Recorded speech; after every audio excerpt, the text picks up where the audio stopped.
Dirt filled my mouth before I even realized what was happening. I tried to scream, but the sound was swallowed by soil pressing against my chest. My nails cracked as I clawed upward, scraping wood, then earth, then more earth. They buried me alive. And the worst part? I saw their faces before the lid slammed shut. My Uncle Victor with his gold watch glinting in the moonlight, my cousin Lila holding my diamond necklace, the one my mother gave me, as if it already belonged to her. "Goodbye, Claire," she whispered like it was a joke, like my life was worth nothing more than a ruined dress and a few gasps for air. The rain was pounding. Thunder shook the ground, but all I heard was my heartbeat slowing. The coffin walls were closing in. I thought of my mother, of the house I grew up in, of the portrait that hung over the fireplace with our family smiling, lies, all of it. My blood boiled hotter than my fear. I refused to die. Not in their dirt. Not in their grave. My hands pushed harder. My nails tore off one by one, but I kept digging. Roots tore my skin open. Rocks cut my fingers until they bled slick, but I didn't stop. Every scoop of earth was a promise. I would crawl out of this hole, and when I did, they would regret not finishing the job. My lungs screamed for air. The coffin splintered against my fists, and finally, a crack of night seeped through. I dragged myself up, breaking through the mud like a ghost crawling back to haunt the living. Rain lashed my face as I pulled my body onto the surface. I was covered in blood and dirt, shaking, but alive. Lightning lit the graveyard, and I saw it, the fresh mound of earth with my name carved into a headstone. Claire Whitmore. Beloved daughter. 1998 to 2022. They had already written me off. I stumbled forward, barefoot, dress torn, mascara streaked with mud. My skin was raw, my voice hoarse. But I laughed. A hollow, broken laugh that echoed through the cemetery. They thought I was gone. They thought I would rot quietly underground while they sipped champagne in my house. But I had just crawled out of my own grave, and if I could do that, there was nothing I couldn't take back. Headlights suddenly flared across the cemetery, blinding me. Tires screeched. A car stopped inches from my mud-covered body. The driver stepped out, umbrella in hand, staring at me like he'd seen a ghost. And then he whispered my name. Allies were dangerous, but Damon was the kind of danger I needed. Together we began weaving a net, using his files and my ledger until Victor's empire was tangled in its own lies. Still, I couldn't shake the way Damon watched me, as if he was trying to peel back the mask I wore and uncover the girl buried underneath. If he saw Claire, the girl they killed, everything would crumble. But if he only saw the woman I had become, maybe he would stand with me long enough to destroy them. The first crack in Victor's armor came at a board meeting. I slipped in under a new name, sitting at the polished mahogany table while he boasted about quarterly growth. Every man in that room believed him, but when I casually slid copies of the falsified burial certificates into the hands of his partners, the atmosphere changed. Victor's smile faltered when whispers spread like fire, when eyes sharpened with suspicion. He scanned the table, his gaze lingering on me for too long. Did he know? Not yet. But I wanted him to feel it, the itch of fear crawling up his spine. That night, Damon called me. His voice was low, urgent. He's digging. He doesn't know who you are, but he knows someone is pulling strings. Lila thinks it's an investor trying to sabotage her engagement. Victor thinks it's a ghost.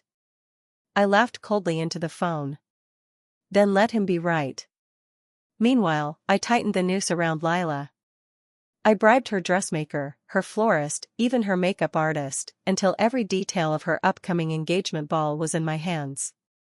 When the night arrived, I stepped into the venue cloaked in silver silk, a mask hiding half my face. Chandeliers glittered overhead, champagne fizzed in crystal flutes, and Lila stood at the center, radiant in white. But as she raised her glass to toast her future, the projector flickered to life. Instead of her curated slideshow of charity work and glamour shots, grainy images filled the screen, her signature on fake death certificates, her face caught with criminals who were supposed to be buried. Gasps rippled through the room, the prince's smile turned to stone, and Lila's face drained of color. She stammered, reaching for explanations, but the evidence kept rolling, each photo another nail in her coffin. I watched from the shadows, savoring the taste of her panic.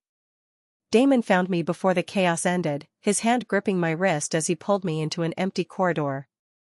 "That was you," he hissed, though his eyes glinted with something like pride. "You've started a war." "Good," I whispered, ripping my wrist from his hold. "Because I don't plan to lose." He stared at me, chest rising and falling, as if he was about to say something else, something that had nothing to do with Victor or Lila. But footsteps thundered down the hall, and the moment shattered. Security stormed past us, and Victor's voice boomed, ordering them to find the saboteur. My blood thrummed with exhilaration. For the first time, Lila had felt the coffin lid close. For the first time, Victor had seen his empire tremble. And it was only the beginning. That night, as the city lights blurred through my car window, I opened the ledger again and crossed out Lila's name with a single stroke. One down. One to go. But even as I smiled, a thought cut through the triumph like ice. Damon had stood beside me tonight. He had protected me. But for how long would his loyalty last once he realized exactly who I was? Victor was a man who thrived on control, and now that control was slipping through his fingers. Reports flooded the news the next morning about Lila's ruined engagement, her name tangled in whispers of fraud and scandal. She vanished from the tabloids within hours, no longer the sparkling darling of society but a stain no one wanted to touch. I imagined her sobbing in silk sheets, clutching jewels she hadn't earned, cursing the ghost who had pulled the rug out from under her. That ghost was me. But Victor reacted differently. Instead of retreating, he tightened his grip on the empire. He called for private meetings, dismissed half his staff, and stalked through the halls of his mansion like a lion cornered. Damon kept me informed, his voice low and urgent when he called late at night. "He's suspicious of everyone. He doesn't trust Lila anymore, and he doesn't trust me either. But he's watching for you. He can feel you closing in." I smiled into the receiver. Let him feel it. Let it rot him from the inside. The next step was more dangerous. I needed Victor to see me, not as an investor or a whisper in the dark, but as something he couldn't explain away. So I attended his next gala. The estate glittered with chandeliers, violins weaved through the air, and champagne flowed like water. I wore black this time, a gown sleek as a blade, my hair pinned high with diamond combs. As I stepped into the ballroom, silence rippled across the crowd. Victor turned, his face freezing as his eyes locked on mine. For a heartbeat, I saw it, the flicker of recognition, the ghost of a memory he couldn't bury. He excused himself from his circle of sycophants and strode toward me, his smile sharp, dangerous. "And who might you be?" he asked, voice-dripping charm that didn't hide the steel beneath. I tilted my head, meeting his gaze without fear.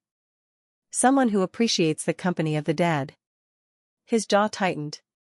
For a moment he said nothing, then he leaned closer, his breath warm against my ear. "You have her eyes." My pulse quickened, but I didn't flinch. "Whose eyes?" I asked coolly. He pulled back just enough to study me, his expression darkening. "Claire Whitmore. My niece. She had eyes like fire. But she's dead. Buried." I smiled, cold and deliberate. "Perhaps not buried deep enough." His mask slipped for the briefest second, panic flashing before he smothered it. He excused himself quickly, but I knew what I had planted in him. Doubt. Fear. The belief that the grave hadn't held me. Damon found me later in the garden, the night air heavy with roses. He lit a cigarette, watching the smoke curl between us. "You're playing a dangerous game," he said. "You should have seen his face," I replied. "He knows. He just won't admit it yet." Damon exhaled slowly, eyes locked on mine. "And when he does? He won't try to kill you quietly. He'll make sure it sticks this time." I stepped closer, close enough that the glow of his cigarette lit both our faces. Then he'll have to bury me twice. And trust me, I won't stay down. For a moment, the silence between us crackled with more than danger, something sharper, something I hadn't let myself feel in years. Damon dropped the cigarette, crushed it under his heel, and walked away without another word. But I saw the truth in his eyes before he turned. He didn't know whether to protect me or bury me himself. And that made him the most dangerous piece on my board. Victor moved faster than I expected. Within days, 2 of my new allies disappeared, their apartments stripped bare, their phones disconnected. Damon called me with a warning. He's cleaning house. Anyone tied to him who smells of betrayal is being erased. If you're not careful, you'll be next. His tone was urgent, almost desperate, but I only smiled into the phone. I was already erased once. Didn't work. I hung up before he could argue. Still, the message was clear. Victor was circling closer, and I needed to strike harder. I orchestrated a leak, feeding one of his partners a forged document showing that Victor had stolen millions from him.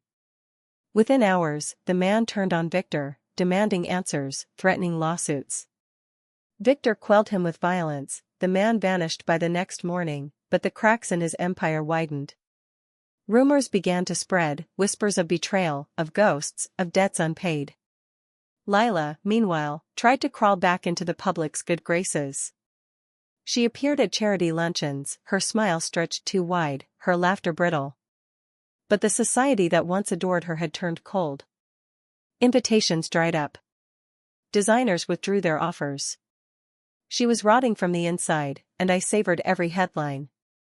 One night, as I left a meeting downtown, I felt the shadow before I saw it. A van screeched to a stop beside me, doors flying open.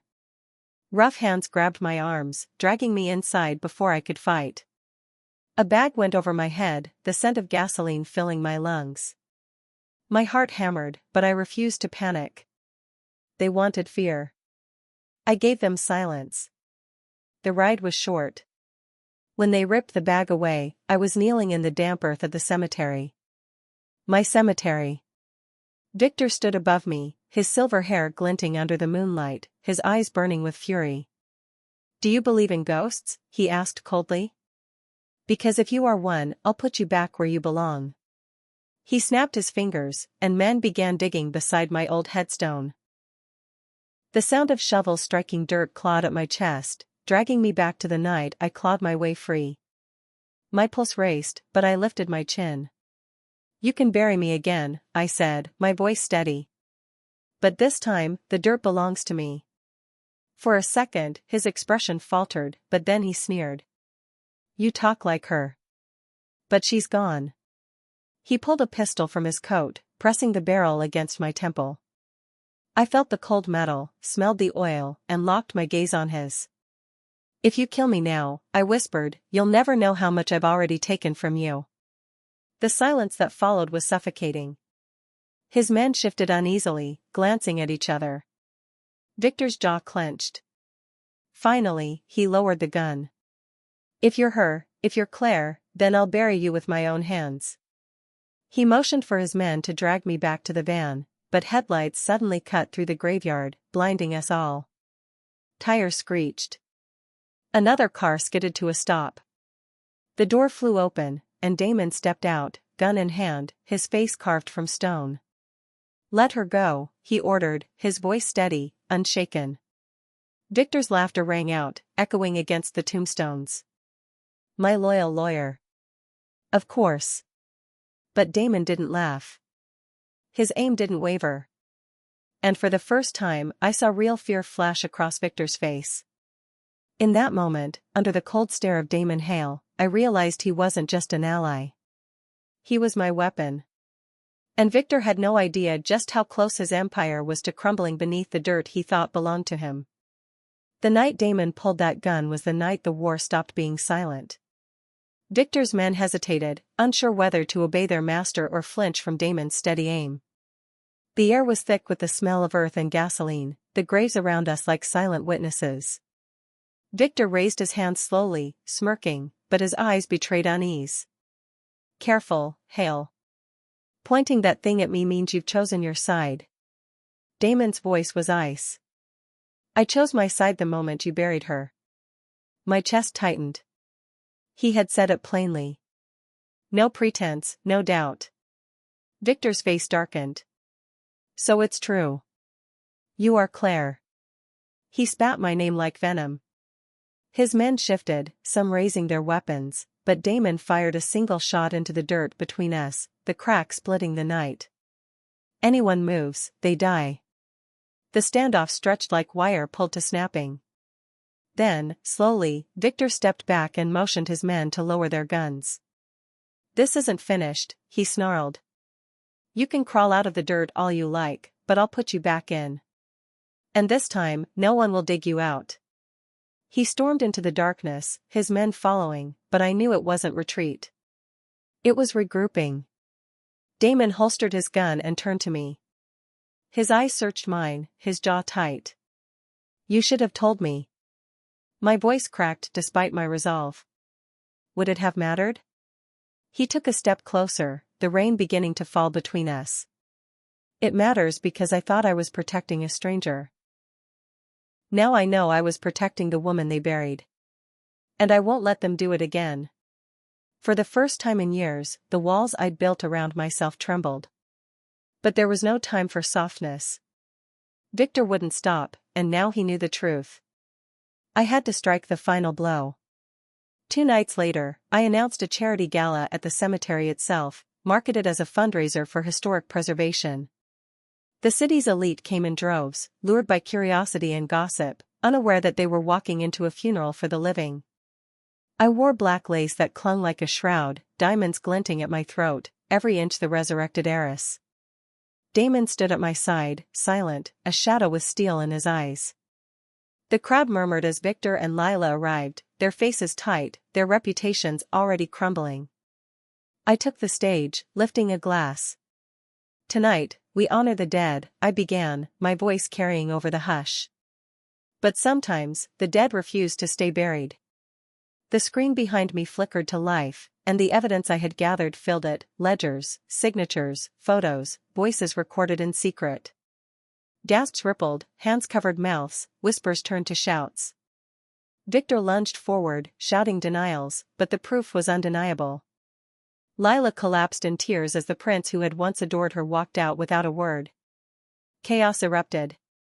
Reporters snapped photos, investors stormed out, and Victor's empire crumbled in real time. But I wasn't done. I stepped down from the stage, heels clicking on stone, and approached Victor directly. The crowd parted like water, silence falling as they watched. I stood before him, inches away, my eyes locked on his. You buried me alive, I said softly. Now watch me bury you. He roared and lunged, grabbing for me, but Damon was faster.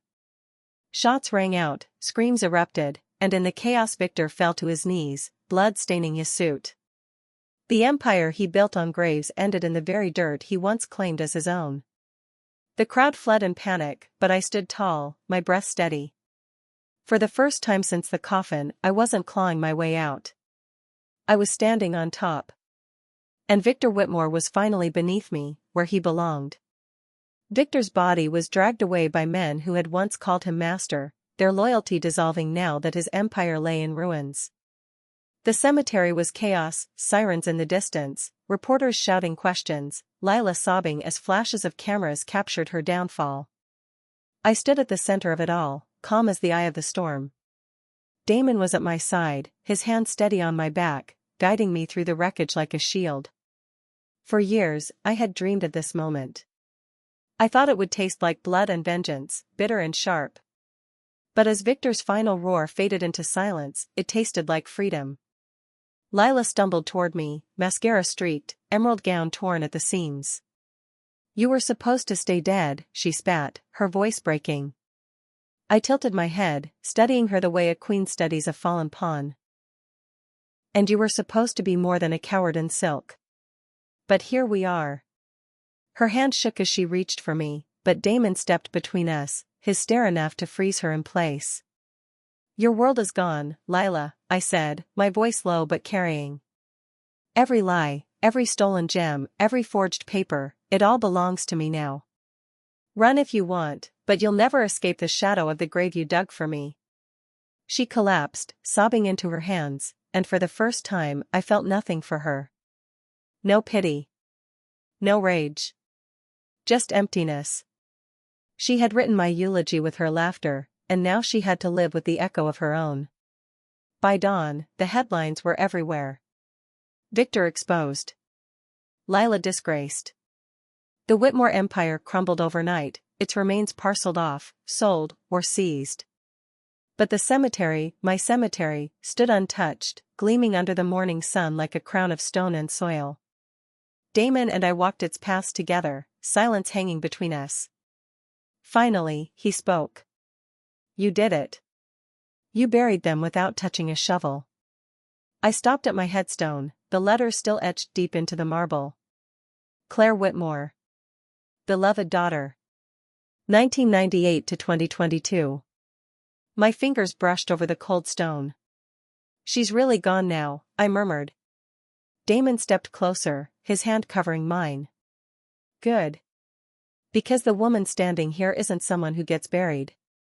She's someone who rules." His words settled in me like a vow. I turned to him, the gray light of dawn catching in his eyes, and for the first time since clawing my way out of the dirt, I allowed myself to smile. Hand in hand, we left the grave behind, not as lawyer and client, not as ghost and savior, but as two survivors bound by the same hunger. The world thought Claire Whitmore was dead. They were right. She was. But what rose in her place was untouchable, unstoppable, and eternal. I looked back one last time at the cemetery gates, iron twisted into shapes of roses and thorns, and whispered to the morning air, "They buried me alive, but I bought the ground they tried to keep me in. And now, everything above it belongs to me." The rain poured so hard it felt like the sky itself was trying to bury me again, but I didn't care because the man standing in front of me had just whispered my name. Claire. My real name. My blood froze, my heart stuttered, and for a second I thought I was hallucinating. His face was shadowed beneath the umbrella, sharp jawline illuminated only when lightning split the sky. "You're supposed to be dead," he said, voice steady but eyes wide. I tried to speak, but my throat was raw from dirt and screaming. I collapsed to my knees on the gravel, coughing mud. He didn't hesitate, he tossed the umbrella, grabbed me by the arms, and dragged me into the car. My body was too weak to fight, too broken to question, and yet I clung to consciousness because I refused to fall back into darkness. The car door slammed, the engine roared, and we sped away from the cemetery where my own headstone still gleamed. Inside the car it smelled of leather and cologne. He glanced at me through the mirror, his expression unreadable, like he was deciding if I was real. "You shouldn't be alive," he muttered, tightening his grip on the wheel. I wanted to ask who he was, but I couldn't waste the breath. I stared at my reflection in the glass instead, mud-streaked, eyes wild, lips trembling, and I realized something horrifying. I looked exactly like a corpse. Hours later, or maybe minutes, I was lying in a dimly lit room. A fire burned in the corner, and blankets heavier than chains covered me. My body throbbed with pain, but I was alive. He sat across from me, sipping whiskey like this was normal. "Drink," he ordered, pushing a glass of water to my side. His eyes were gray, sharp, the kind that measured every word. I forced the water down and croaked, "Who are you?" He leaned forward, resting his elbows on his knees. "Doesn't matter. What matters is that you stay hidden. If they find out you crawled out of that grave, they'll make sure you don't get another chance." His calmness terrified me more than my uncle's laughter. I clenched the blanket around me. "You know about them." He nodded once. "I know more than you think. And you should know this too, you were supposed to die. Your uncle paid for it. Your cousin made sure it happened." Rage burned hotter than the fire. I saw again Victor's smirk, Lila's fingers clutching my necklace, and bile rose in my throat. They didn't just want me gone, they wanted me erased. The man stood, pulling on his coat. "Rest. You'll need it. And when you're strong enough, disappear." Start over. Because if you want to survive, the old Claire Whitmore has to stay buried. He left without another word, the door slamming like a final verdict. But as I lay there shaking, staring at the flames, I swore I would never let Claire Whitmore stay buried. I had clawed my way out once. Next time, I wouldn't just crawl out. I would rise. And when I did, Victor and Lila wouldn't see a niece or a cousin. They would see the ghost they created. The ghost who came back to destroy them. The stranger didn't return the next morning, but his presence lingered in the room like smoke. I forced myself to stand even though every muscle screamed. My fingernails were torn to the skin, my arms mottled with bruises, and yet the only thing I felt was rage. I stumbled to the bathroom and stared at my reflection. The girl who looked back wasn't Claire Whitmore anymore. She was mud-streaked, hollow-eyed, scarred, and reborn. I pressed my hand against the mirror and whispered, "They think I'm gone. Let's keep it that way." Days blurred together. Food appeared on the table when I woke, clothing folded neatly on the dresser. The man was gone more often than he was present, but every time he returned I caught glimpses of who he might be: silver cufflinks, scars across his knuckles, the faint accent he couldn't quite hide. He never gave me his name, and I never asked again. One evening as the storm outside faded to silence, he sat across from me, pouring whiskey. His voice was low, measured. "They buried you because you were in their way. You were the rightful heir, weren't you?" I nodded, fingers tightening on the blanket draped around me. My mother's estate. The company. The land. Victor wanted it all. Lila just wanted to be me. He smirked like that amused him. And they succeeded. On paper you're gone. Buried. There's a headstone to prove it. Which means if you want to take it back, you'll have to stop being who you were. His words cut deep because I knew he was right. The old Claire had been soft, trusting, naive enough to follow her family into the cemetery that night. That girl was dead. The new one would have to be someone untouchable. I looked him in the eye for the first time without flinching. "Teach me how to disappear." His expression didn't change, but I saw something flicker in his eyes: interest, maybe respect.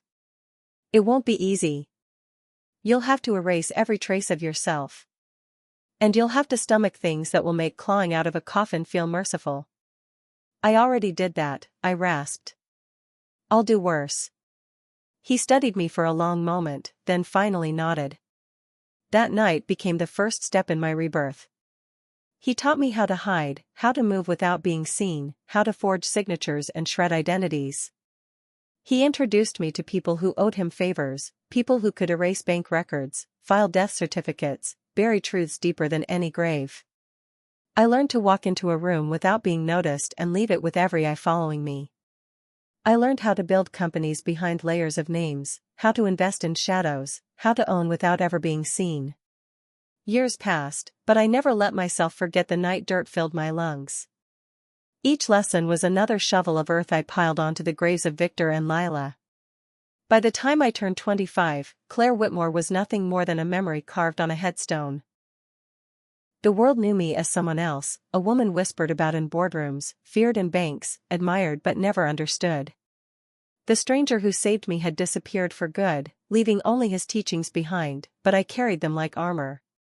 One night, while finalizing a deal in a gleaming skyscraper overlooking the city, a stack of papers slid across the table to me. I scanned the title and froze. Whitmore Memorial Cemetery.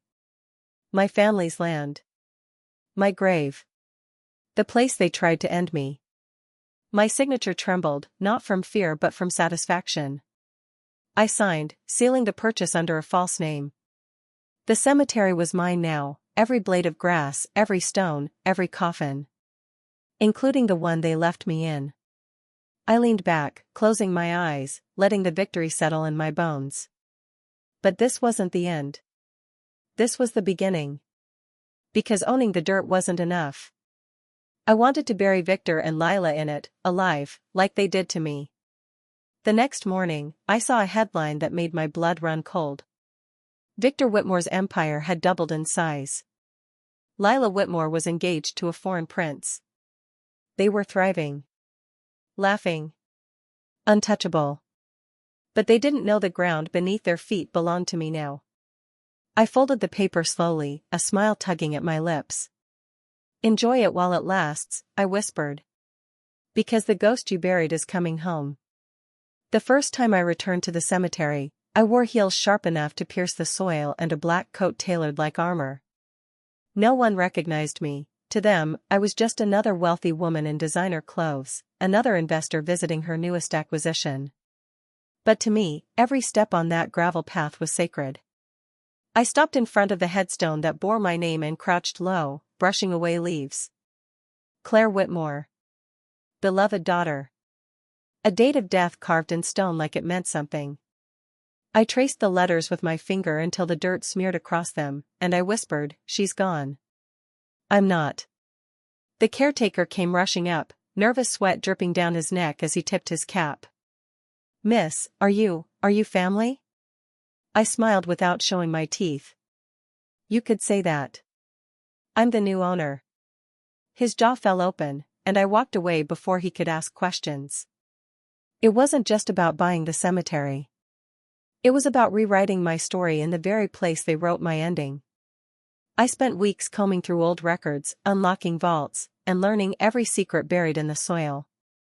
That's when I found it: death certificates signed off with suspicious dates, burial plots sold to people who were very much alive, payments that didn't match any legitimate books. My Uncle Victor wasn't just greedy. He was clever, dangerous. He had turned my family's land into a sanctuary for criminals, a place where people could buy new lives and bury their pasts. Each fake grave was a ledger of corruption, and now I had the keys to all of it. Still, a storm brewed in me every time I saw her face, Lila's. She had been the one to slam the coffin lid, her laughter echoing in my skull like nails on glass. And now the papers said she was engaged, paraded through tabloids in gowns that sparkled under chandeliers, wearing jewels that should have been mine. She had taken everything: my life, my wealth, my freedom. But I had something better now. I had patience. And patience was deadlier than any knife. One night, as I reviewed documents in my penthouse, a knock echoed on my door. When I opened it, a man in a charcoal suit stepped inside without waiting for permission. His hair was silver at the temples, his presence commanding. And when I saw his face, my breath caught. Damon Hale. The lawyer who had read my will. The man who had declared me legally dead while my body was still fighting beneath the ground. He set his briefcase down, studied me with eyes sharp as glass, and smirked. "Quite the coincidence, isn't it? Every property I investigate lately seems to lead back to you." I held my ground, forcing my voice steady. "Coincidences don't exist in business." His smirk widened. "True. Which is why I'm curious. Why would someone like you buy a decaying cemetery in the middle of nowhere?" I met his gaze, unflinching. "Because the dead have more to offer than the living." He laughed, low and dangerous, but there was something in his expression I couldn't read: recognition, suspicion, maybe both. He leaned closer, his voice barely above a whisper. "Funny. You remind me of someone I buried years ago." My pulse hammered, but I didn't flinch. "Then perhaps you didn't bury her deep enough." He froze, and for the first time his composure cracked. The silence between us was thick with unspoken truths. He didn't press further, but when he left that night, I knew Damon Hale was no longer just a lawyer on Victor's payroll. He was a threat, and maybe something else entirely. I stood at the window long after he was gone, the city lights burning below me. I thought of Victor's empire built on graves, of Lila's lies polished into diamonds, of Damon's piercing stare. The pieces were aligning, and for the first time since clawing out of that coffin, I felt the thrill of control. But as lightning flashed in the distance, one truth rang louder than thunder. They thought they had buried me alive. Now I owned the dirt under their feet, and soon enough, I would pull them down into it. I didn't sleep that night. Damon's words kept replaying, each one a knife twisting deeper. He remembered burying me, Or at least standing over the papers that said I was gone, and now he was sniffing around my empire. If he recognized me too soon, everything I'd built could collapse before I struck. I sat at my desk, studying the records I'd stolen from Victor's vault, letting the rage sharpen me. Fake death certificates, laundered money, names of criminals who had died but were still alive under new identities. Victor had built an entire black market under the guise of grief. Lila's name was there too, not as a victim but as an accomplice. She had signed off on more than one fake burial, her dainty signature looping across the pages like poison. She wasn't just complicit, she was thriving off the empire. The next evening, I dressed in blood-red silk and walked into a gala hosted by one of Victor's partners. My heels clicked against marble, my diamonds caught the light, and heads turned as if gravity itself bent toward me. I wasn't Claire Whitmore, the girl they buried. I was someone untouchable now, someone no one could place but everyone wanted to know. Across the room, Victor laughed with investors, silver hair gleaming under chandeliers, Lila hanging off his arm in emerald satin. My stomach turned, but my face remained smooth as glass. I approached the champagne bar, and that's when I felt it, his stare. Damon. He was across the room, dark suit perfectly cut, eyes trained on me like he'd been waiting all night. He didn't look away, not even when women tried to tug at his sleeve. He walked straight toward me, slow, deliberate, a predator in tailored wool. You again, he said, stopping just close enough that his cologne stirred the air between us. Are you following me, Mr. Hale? I asked coolly. His smile was sharp. Or are we both circling the same prey? My pulse quickened, but I tilted my head, feigning boredom. I don't hunt, I said. I own. His eyes flickered, and I knew he caught the edge in my voice. Before he could probe further, Lila's shrill laugh carried across the hall. She had spotted Damon and was waving him over like he was still her family's pet lawyer. Damon leaned closer to me, murmuring, "Careful. The ghosts you stir have a way of clawing back." Then he walked toward her, leaving me standing there with a glass trembling between my fingers. Later that night, I slipped away from the glittering hall and into Victor's private study, unlocked by a key I'd acquired months before. I rifled through drawers until I found it, a ledger detailing every transaction tied to their scam. My eyes widened at the last page, names of foreign dignitaries and royalty, all tied to fake burials. If I exposed this, Victor's empire wouldn't just collapse, it would combust. A floorboard creaked behind me. I spun, and there he was again, Damon, leaning in the doorway, arms crossed. "You're not who you say you are," he said softly. I swallowed the panic rising in my throat. "Neither are you." His eyes narrowed, and for a moment we stood locked in silence, two predators circling in the dark. Then he stepped aside, letting me pass. "If you're going to burn them," he murmured, "burn them completely." I brushed past him, the ledger hidden under my coat, my heart pounding like a drum. He was dangerous, maybe even fatal to my plan. But as I descended the stairs and slipped back into the night, one thought anchored me. Damon Hale wasn't my enemy. Not yet. But when the time came to choose sides, he would have to pick. And God help him if he picked wrong. The ledger became my weapon, heavier than any blade. I spent hours dissecting it in my penthouse, tracing names, dates, and sums that tied half the city's elite to Victor's scam. Every page was leverage, every signature a chain I could wrap around their throats. But what fascinated me most was Lila's involvement. She wasn't just a spoiled parasite. She was smart, meticulous. She had orchestrated fake burials for criminals who paid in diamonds and gold, and now she was grooming herself to marry into royalty, her sins tucked neatly beneath emerald gowns and flawless smiles. I studied her photos in the tabloids, her hand resting on the arm of Prince Adrian, her grin smug, her eyes sharp as knives. She had stepped into the life she thought belonged to her. But she didn't know that every step she took was on land I owned, on graves I controlled. My first move was quiet. I reached out to one of the criminals whose burial had been staged years ago, a man named Callum with a scar running from his ear to his jaw. He had paid Victor to die and vanish, but his name in the ledger meant I could ruin him with one phone call. When we met in the shadow of a parking garage, I didn't offer threats. I offered freedom. "Work for me," I said, sliding the ledger page with his name across the hood of his car. "Or I send this to the police and you'll be buried for real." He studied me for a long time, then smiled with teeth too sharp. "You're colder than Victor ever was." "Good," I replied. Because Victor never crawled out of a coffin. By the end of that week, I had turned 2 more of Victor's buried ghosts into my soldiers. They fed me information, rumors, and secrets, and with every whispered confession, I built the noose tighter. Still, Damon lingered in the back of my mind. He had let me walk away from that study, but why? Lawyers didn't just turn a blind eye, especially not ones like him, sharp and hungry. One night, my question was answered when I found him waiting outside my building, leaning against a sleek black car. "We need to talk," he said, voice low, eyes scanning the street as if someone might be listening. Against my better judgment, I followed him into the car.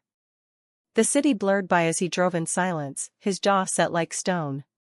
Finally, he spoke. "You're playing with fire. Whatever you think you're doing to Victor and Lila, you're not the first to try. And the last person who did ended up in a grave that wasn't fake." I laughed bitterly. "Then I'm uniquely qualified." He shot me a glance, something like admiration flickering in his eyes. "You're reckless." "I'm patient," I corrected. "Reckless is what put me in the ground the first time. This time, I dig the graves." He didn't argue. Instead, he pulled the car into the driveway of a crumbling estate at the edge of the city. The gates creaked open as if the house itself was reluctant to let us in. Damon led me inside, down into the cellar, where he revealed boxes of documents, photos, and recordings. Proof of Victor's dealings, collected over years. My breath caught. "You've been building a case against him." Damon's voice was grim. "I worked for him too long. I know what he's capable of. I also know you can't take him down alone." My pulse thundered as I scanned the files. He wasn't lying. This was dynamite, but dangerous dynamite. If Damon had been gathering this, then he had been planning his own war. I looked at him, the firelight catching the scar across his jaw. "Why show me this?" His answer was soft but firm. "Because the way you looked at him that night, it wasn't business. It was personal. And if you're going to strike, I'd rather stand beside you than against you." The air between us thickened, electric, dangerous. For the first time since clawing out of the dirt, I realized I wasn't the only ghost Victor had created. Damon was one too. And maybe, just maybe, he was the only one who understood what it meant to want vengeance so badly it kept you alive.